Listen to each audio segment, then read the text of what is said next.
Muhammad Alfiansyah. Sebelum kita mulai pelajaran hari ini, mari kita berdoa bersama. Doa dimulai. Bismillahirrahmanirrahim. Rabbi zidni ilman warzuqni fahman. Amin. Ya, siapa yang sedang hadir pada hari ini? Hadir Zainal. Dari Zainal. Kenapa Zainal? Dari informasi Siti Zainal. Ya. Baik. Kita akan belajar tentang iman kepada kitab-kitab Allah. Siapa yang tahu apa itu iman kepada kitab-kitab Allah? Saya, Bu. Ya, kepada anak-anak Sasa. Ya, iman kepada kitab-kitab Allah yaitu mempercayai adanya kitab-kitab Allah seperti Al-Quran. Tunggu. Ya, berikan aplaus kepada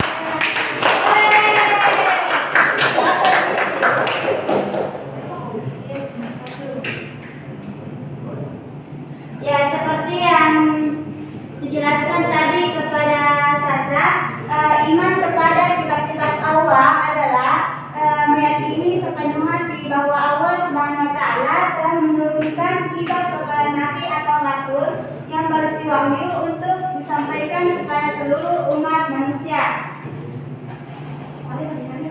Kitab tersebut merupakan wahyu Allah Subhanahu wa Ta'ala yang disampaikan kepada para rasul untuk disampaikan kepada manusia sebagai petunjuk dan pedoman hidup.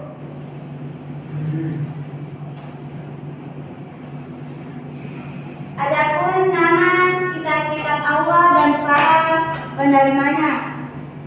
Kitab Taurat, kata Taurat berasal dari bahasa Ibrani.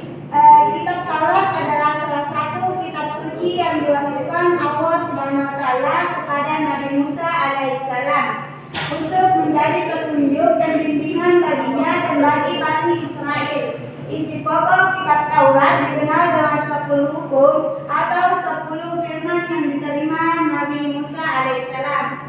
Siapa yang tahu kitab yang kedua? Saya, Bu. Daripada Nasri. Kitab Zabur, Bu. Siap. Kepada siapa diturunkan? Nabi Musa, Bu. Salah. Kitab Zabur penerimanya itu Nabi Daud alaihissalam.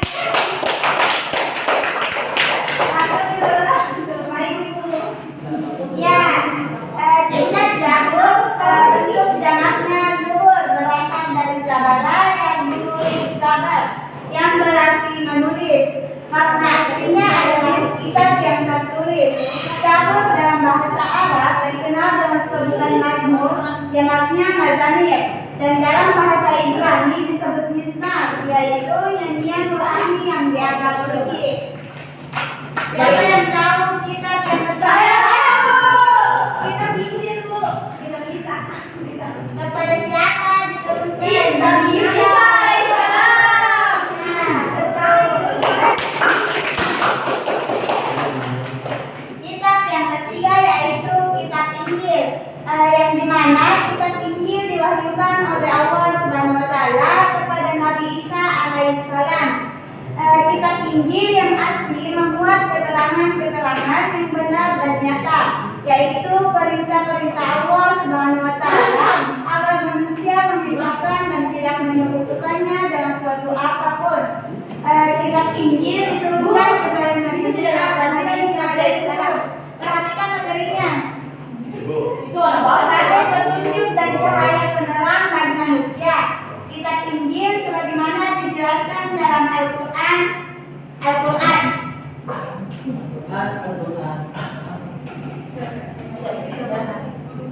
Siapa yang tahu? Saya, Bu.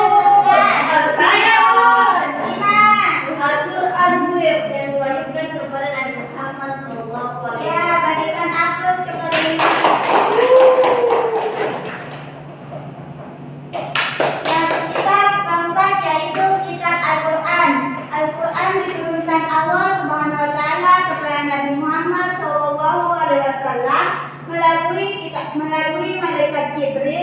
Al-Quran diturunkan tidak sekaligus, melainkan secara berangsur-angsur.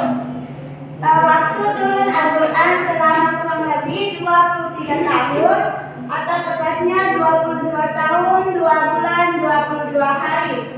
Terdiri atas 30 juz, 114 surat, 6.236 ayat, 74.437 kalimat, dan 325.345 huruf. Masya Allah. Masya Allah. Ya, itulah tadi materi yang telah dijelaskan. Siapa yang bisa menyimpulkan dari materi tadi? Fajar. Siapa? Fajar. Sasti. Sasa. Kepada Di sini, Mak. Ya, Baik, adapun pengertian dari kesimpulan kesimpulan materi kita hari ini yaitu kitab Paulus Taala. Kitab Allah adalah kitab yang diturunkan kepada Allah melalui perantaraan malaikat Jibril dan diwahyukan kepada para rasul-rasul. Adapun nama-nama kitab Allah itu yang pertama kitab Zabur, Taurat diberikan kepada Nabi Musa alaihissalam. Yang kedua kitab Taurat, Zabur Zabur diturunkan kepada Nabi Daud alaihissalam. Yang ketiga kitab Injil yang diwahyukan kepada Nabi Isa alaihissalam, dan yang keempat kitab Al-Quran yang diturunkan kepada Allah untuk Nabi Muhammad SAW dan untuk juga umatnya. ya, sebelum Ibu menutup materi pada pembelajaran kali ini, Ibu akan memberikan tugas rumah atau PR. Dicatat ya. Ibu. Yang pertama yaitu bagaimana mengimani kitab-kitab Allah dalam kehidupan sehari-hari. Yang kedua, apa keuntungan dalam mengimani kitab-kitab Allah? Ya Bu, sudah Bu. Terima kasih Bu. Dikumpul minggu depan. Ya Bu. Di mana ditulis Bu? Di buku latihan saja.